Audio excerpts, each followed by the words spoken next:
Every time I ask one of my beginner students to improvise something on the guitar, they immediately tense up and they freeze, alright? Because improvisation sounds like this incredibly mystical and advanced professional concept that only a really great guitarist can execute, but that is a lie. Alright, I'm gonna demystify the process of improvisation. I'm gonna give you 4 methods that you can start improvising and improvising well. Alright, now what is stopping many guitarists from even touching this concept of improvisation? They avoid it like the plague. It's because they have a misunderstanding and misconceptualization of what improvisation is. Now, many of us think that improvisation is just playing notes at random.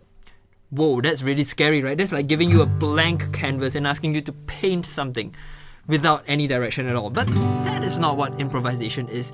Improvisation, as opposed to just throwing notes out of thin air, creating melodies and beautiful music out of absolutely nothing, that is a myth. Alright, I want you to break that, throw it away, because improvisation is actually about creating music spontaneously within fixed musical structures. And these musical structures are basically the guideposts that are going to help you to create music that is good and music that is tried and tested.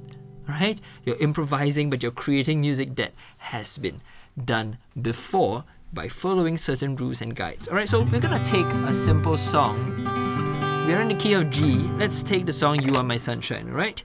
You are my sunshine, my only sunshine. You make me happy when skies are grey. Alright, but we're gonna play on the guitar, right? So like this.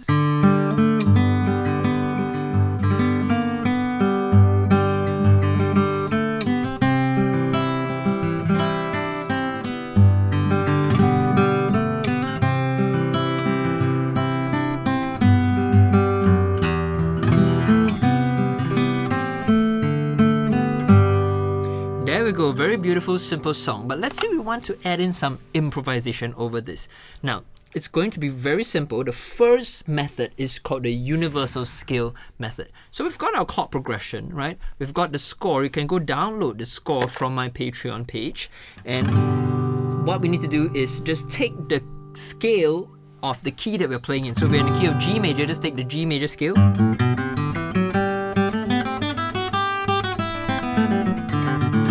Right, you can also download the scale position guide at my website for free, right? And you can get the scale position if you're not familiar how to play the G major scale. So once you've got a G major scale, and let's say you're just playing this song,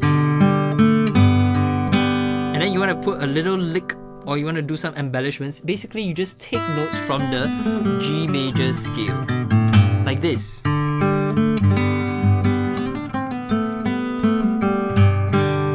Right, so I embellished the melody there and we're using just notes on the G major scale, 100%. And let's say we want to play a little guitar solo and you're playing the G major chord, just improvise using the G major scale.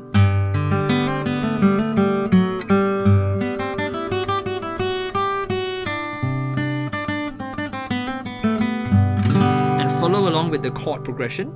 And you know, if you want, you can play it with a friend, have someone just strum the chords. And then you can improvise using the universal scale. Alright, so when we do this in what is called closed position, where we're moving higher up the neck, I find that it works better because we have got more control over the notes. So let's say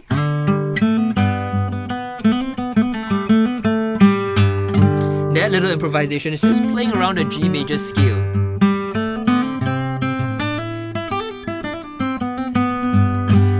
Trying to retain bits and pieces of the melody, alright? So how I want you to start, I know that might sound a little bit intimidating to you, just do it slowly. So just play the G major chord and play the G major scale.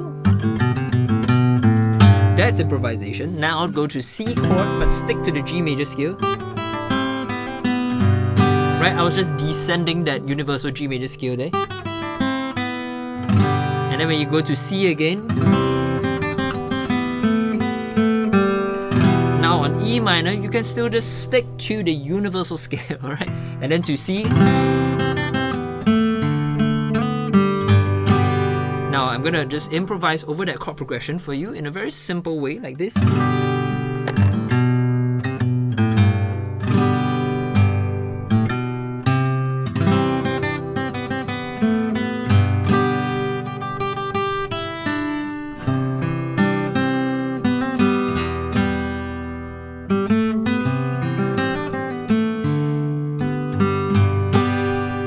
Okay, now let's do it in closed position and let's see where we can take with the universal scale. The universal scale here, G major.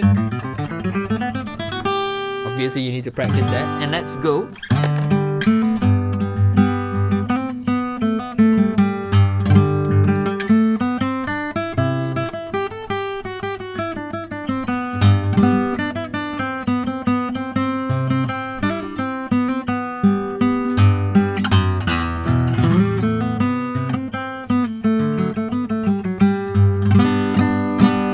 So it's not easy per se, but the concept is very simple. Over that chord progression, we are in the key of G major, just play the universal scale of G major. Alright, so I know we spent a long time on the first approach, which is the universal scale, but that's the most fundamental. Now, I'm just going to briefly show you how you can take your improvisation further with the second approach, which is we're going to play arpeggios. Now, arpeggios basically mean that we're going to play the notes of each chord. So let's say we're playing the G major chord, instead of just playing the scale, we're just going to play the notes of that chord like this.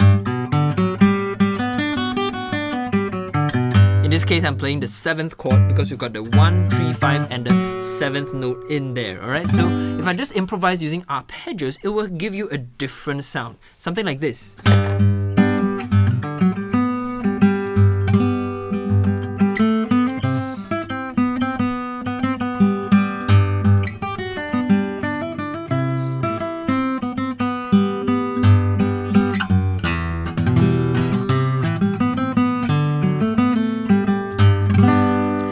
So it's very kind of jumpy. The melody is jumping here and there, which is why I do not recommend you to just play arpeggios alone. You need to mix the universal scale with the arpeggio approach, and then you have this melodic line with the universal scale, but you're also outlining the harmonic progression or the chords by using the arpeggios, and you get something like this.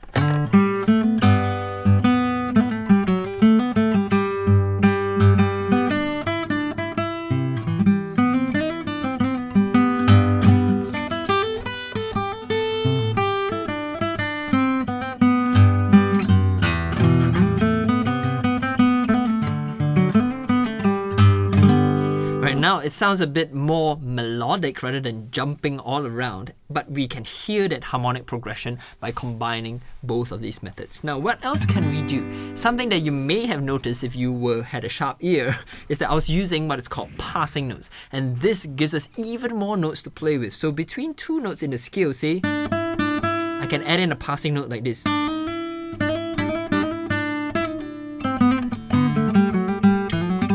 Right? And I'm just going to play one more time, improvising over this chord progression, but I'm going to use a lot of passing notes so you have an idea of what that might sound like.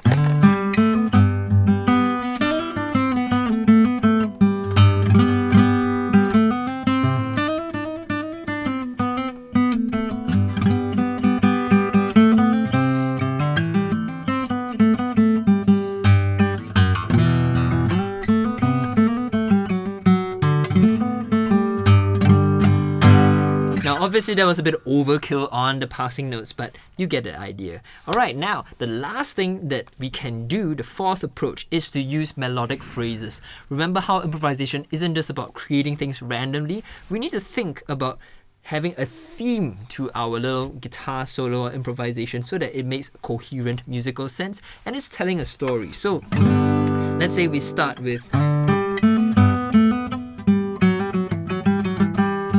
Now that just sounds like, random notes thrown everywhere, but let's come up with some melodic theme, alright? Let's try. Alright, that's my theme.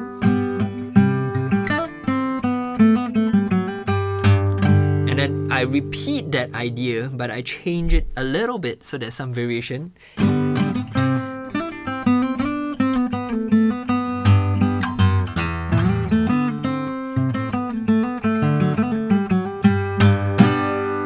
For the last little phrase, I changed it up. So I've got the same idea 3 times, and then for the last 4th phrase, I change it up a little bit so it's got a nice progression. Let's try that again. I'm not sure if I can repeat the exact phrase, but let's try it, okay? So 1, 2, 3, 4. That's the first phrase. The second phrase. Now third phrase.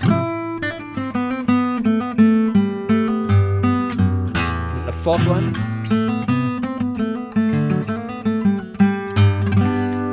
Now it sounds like I'm telling a story, alright? So I hope that this has been insightful for you and it demystifies this idea of improvisation. I'm not going to tell you that it's going to be easy, but what I want to share is that it's not unattainable. You need to practice, of course, and do it many, many times for you to be comfortable with it, but don't think that you cannot improvise. You can, and improvisation is all about working within your musical tools and your musical structures to create something meaningful and something that expresses your creativity.